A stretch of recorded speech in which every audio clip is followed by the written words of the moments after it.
What if I told you that Lost wasn't about a plane crash, but about ancient Egyptian gods, time travel, and the literal battle between good and evil? For 6 years, Lost had us all arguing about smoke monsters, polar bears, and numbers that seemed to control fate itself.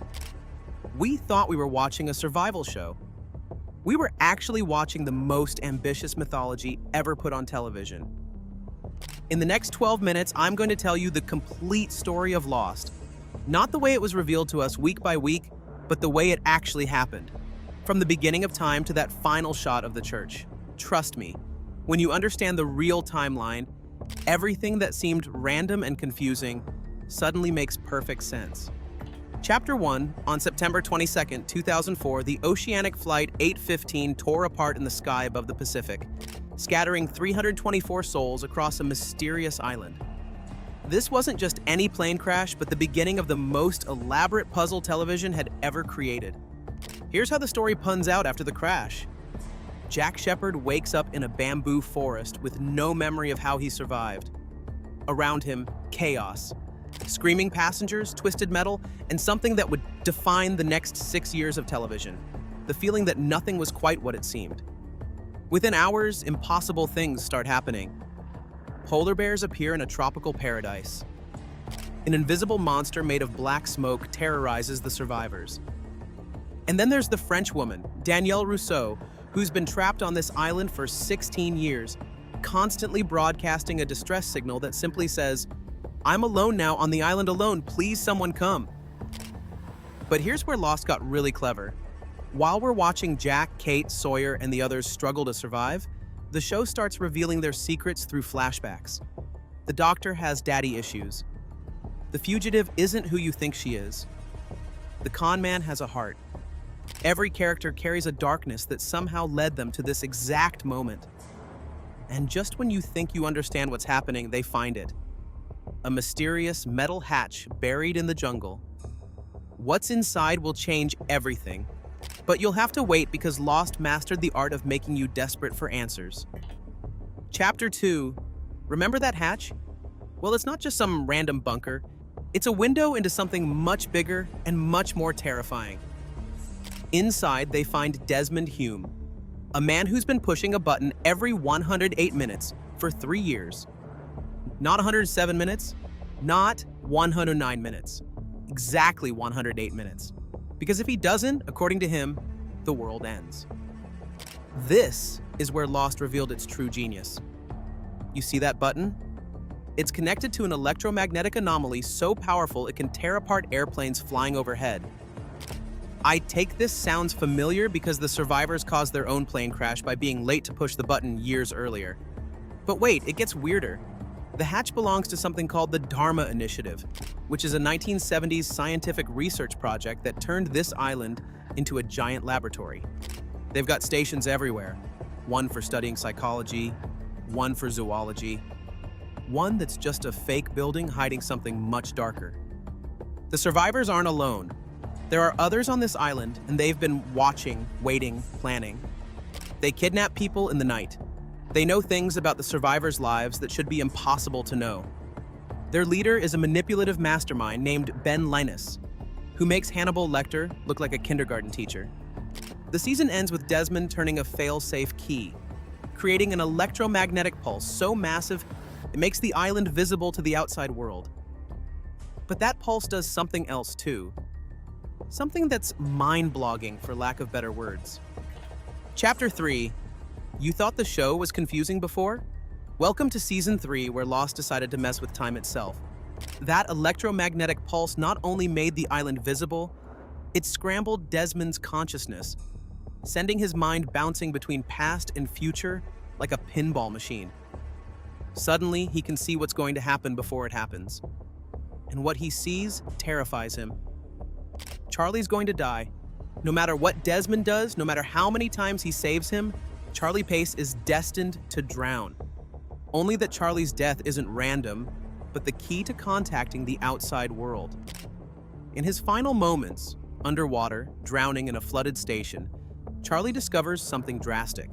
The rescue ship heading toward the island isn't what it seems. He writes certain words on his hand before he dies. What words do you think he wrote? Please let me know in the comments. From those words, I can opine it's where Lost revealed its most dangerous game. The rescue isn't a rescue, but an invasion. The people coming to the island want to capture Ben Linus, and they don't care who they have to kill to get him. Then there's the twist that broke the internet. Do you recall those scenes we thought were flashbacks showing Jack after the crash? They're actually flash forwards. Jack and Kate escaped the island. They made it home. They're living normal lives. And Jack is absolutely miserable because he knows they have to go back. Why, you might ask? Because leaving the island was the worst mistake they ever made. Chapter 4. 6 people escaped the island and became worldwide celebrities known as the Oceanic Six. Jack, Kate, Hurley, Saeed, Sun, and Aaron. They told the world a lie, that everyone else died in the crash, that there was no island, no others, no mysteries. Just a simple plane crash and a few lucky survivors. But the island won't let them go that easily. Back on the island, time starts fracturing. Ben moves the island through space and time by turning a frozen wheel deep underground. Yes, you heard that right, a frozen wheel. And suddenly, our remaining survivors are ping-ponging through different time periods like they're stuck in a cosmic washing machine. 1 minute they're in 2004 with the plane crash. The next they're in 1974 with the Dharma initiative. 2007 with a group of new survivors from Ajira Airways Flight 316s. John Locke, now the leader of the others, realizes that to save the island, he has to convince the Oceanic Six to return. To get them back, Locke has to die. Ben murders him, making it look like suicide because apparently the island demands sacrifice from those who serve it.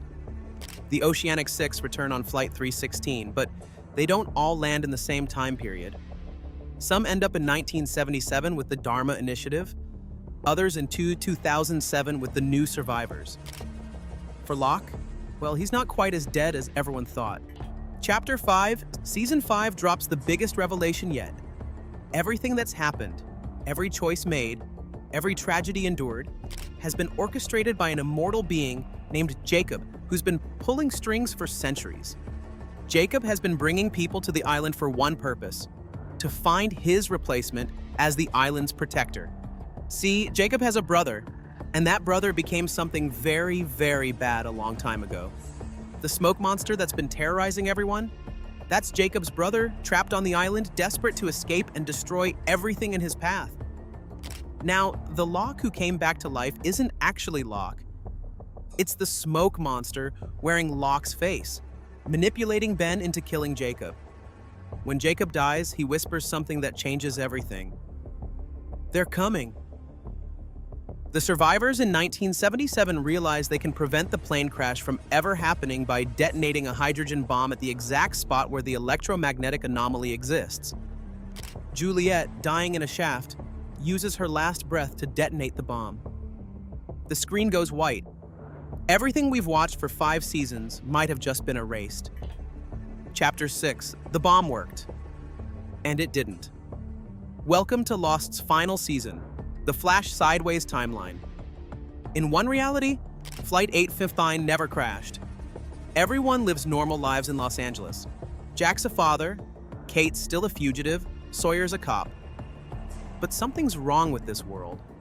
People are having dreams about an island that doesn't exist, memories of a life they never lived. In the other timeline, the final war begins.